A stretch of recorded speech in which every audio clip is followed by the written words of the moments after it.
The other day, NATO Secretary General Mark Rutte stated that, in his assessment, the conflict in Ukraine may be finished already by the end of 2025.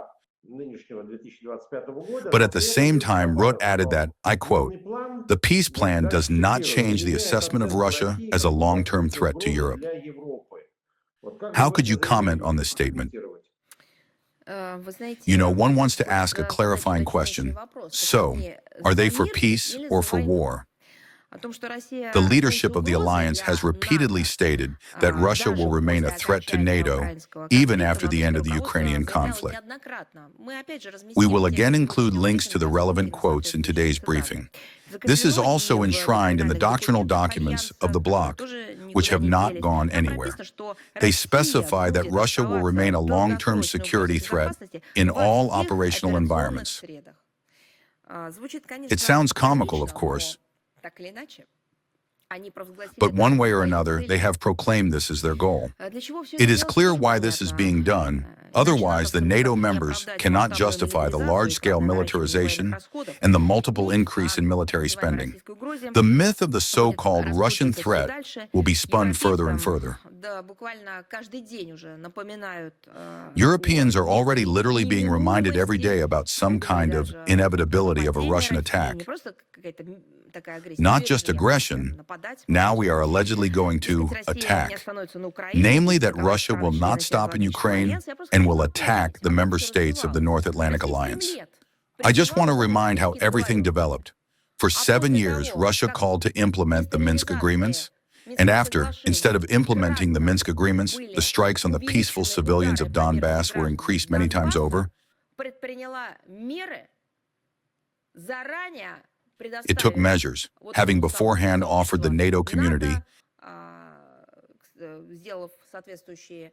making corresponding written proposals, duplicating them in the OSCE, the United States of America, to nevertheless go the peaceful route.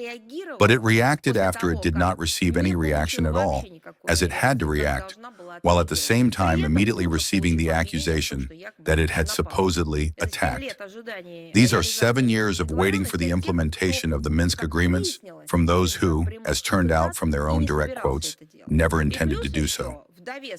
In addition, so that later there would be something to rely on, for a couple more months we were running after them and proposing to talk about security guarantees. Instead of a normal dialogue and the implementation of what had been agreed upon, we received multiple shelling of the Russian-speaking population, which reached the level of exterminating everything. And for 7 years, people were exterminated there. And what began at the beginning of 2022. All of this is documented. Therefore, we all remember perfectly well how it all started. And now it seems they have started the same song. We are tired of counting how many times we have spoken about our lack of such intentions. Yes, we do not allow either ourselves or those who for many years waited for protection from the international community on the basis of international law,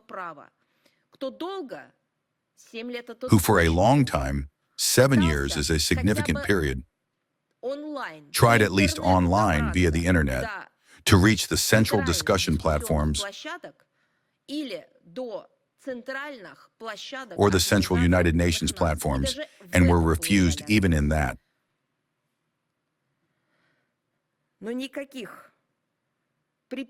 But none of the aggressive aspirations attributed to us exist, never existed, and, as the Russian leadership has repeatedly stated, will not exist.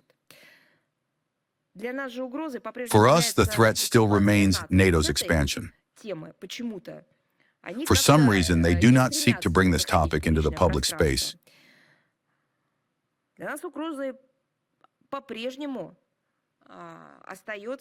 Including the bloc's desire to drag Ukraine into its orbit. The membership of that country in an aggressive military alliance that has proclaimed Russia as its goal, calling it a security threat in all operational environments, is unacceptable for us. I will repeat once again, because the essence of NATO's activity is countering our country. Countering not Russia's aggressive aspirations, but precisely on all civilian fronts, creating conditions that they call delivering strategic defeat to Russia. The fact that Mark Rutte speaks optimistically about the possibility of ending the conflict in Ukraine already in the near future means absolutely nothing by itself, because into another microphone he states exactly the opposite things, calling to increase the amount of weapons supplied to Ukraine, strengthen financing, and politically continue supporting the agonizing Kiev regime, and so on. In this sphere, we do not observe any changes, including in terms of NATO members' actions to torpedo the negotiation process on settling the Ukrainian conflict. I think that the number of leaks and the public rhetoric speak for themselves. Any outlines of political diplomatic settlement, paths, or contacts cause a fit of convulsions in the information environment, which is intended to slow down, block, and collapse even trends.